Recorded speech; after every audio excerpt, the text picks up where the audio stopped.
Hi friends. അപ്പം നമ്മൾ ഇന്നത്തെ റെസിപ്പി എന്ന് വെച്ചാൽ നമ്മൾ ഉച്ചയ്ക്കൊക്കെ ബാക്കി വരുന്ന ഉപ്പേരി ഉണ്ടല്ലോ, അപ്പോൾ അത് തന്നെ രാത്രിയിൽ കൂട്ടാൻ ഇപ്പോൾ എല്ലാവർക്കും ഒന്നും ഇഷ്ടമായിന്നൊന്നും വരില്ല. അപ്പോൾ അതൊന്ന് നമ്മൾ വൈകുന്നേരത്തേക്ക് ഒന്ന് ഒരു വെറൈറ്റി ആക്കി എടുക്കണം. അപ്പോൾ എനിക്ക് ഇത് വെണ്ടക്കായ ഉപ്പേരിയാണ് കേട്ടോ. ഇപ്പോൾ നമുക്ക് ഏത് ഉപ്പേരിയിൽ വേണേലും ഇങ്ങനെ ആക്കി എടുക്കാം.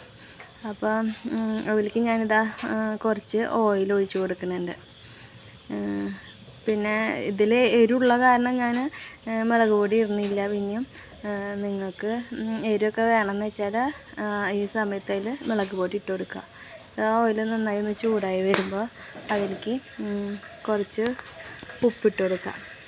മുളക് പൊടി വേണമെങ്കിൽ ഇട്ട് കൊടുക്കുക കേട്ടോ. എനിക്ക് ഇതിൽ നല്ല എരിവുണ്ട്, അതുകൊണ്ട് ഞാൻ മുളക് പൊടി ഇട്ട് കൊടുക്കുന്നില്ല. അതൊന്ന് ഇളക്കി എടുത്തിട്ട് അതിലേക്ക് മുട്ട ഒഴിച്ച് കൊടുക്കുക.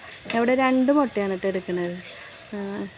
നമുക്ക് എത്ര ആവശ്യമെന്ന് വെച്ചാൽ അത്രയ്ക്ക് എടുക്കുക. ഇപ്പോൾ നിങ്ങൾ ആൾക്കാരുടെ എണ്ണമൊക്കെ കൂടുതലുണ്ടെങ്കിൽ അതനുസരിച്ചിട്ടൊക്കെ മുട്ട കൂടുതലെടുക്കാം. എനിക്കിപ്പോൾ അധികമൊന്നും വേണ്ട, കുറച്ച് വേണ്ട. അപ്പോൾ ഞാൻ 2 മുട്ടയാണ് എടുക്കുന്നത്. അതൊന്ന് ഒഴിച്ച് കൊടുക്കുക. ഇതിപ്പോൾ ഏത് ഉപ്പേരിയിൽ വേണമെങ്കിലും നമുക്ക് ഉണ്ടാക്കിയെടുക്കാം.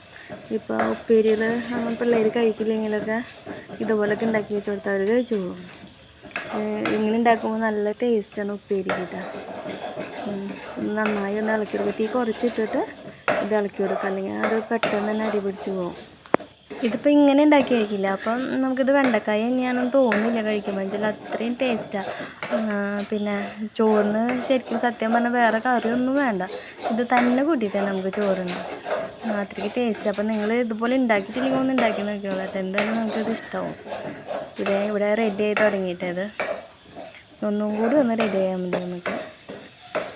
ഇവിടെ നമ്മുടെ വെണ്ടയ്ക്കും മുട്ടയും ചേർത്തിട്ട് നല്ല അടിപൊളി ഉപ്പേരി ഇവിടെ റെഡി ആയിട്ടുണ്ട്. നല്ല കഴിക്കാൻ നല്ല അടിപൊളി ടേസ്റ്റാണ് കേട്ടോ.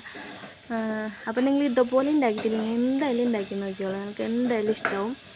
അപ്പോൾ ഇന്നത്തെ റെസിപ്പി നിങ്ങൾക്ക് ഇഷ്ടമായി എന്ന് വിചാരിക്കണം. ഇഷ്ടമെങ്കിൽ ലൈക്ക് ചെയ്യാനും ഷെയർ ചെയ്യാനും പിന്നെ കമൻറ്റ് ചെയ്യാനും മറക്കരുത് കേട്ടോ.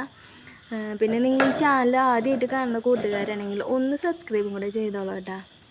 അപ്പോൾ നമ്മുടെ വീഡിയോ ഇവിടെ അവസാനിക്കുകയാണ്. അപ്പോൾ പുതിയൊരു റെസിപ്പി ആയിട്ട് നമുക്കിനി അടുത്ത വീഡിയോയിൽ കാണാം. Thank you. ബൈ.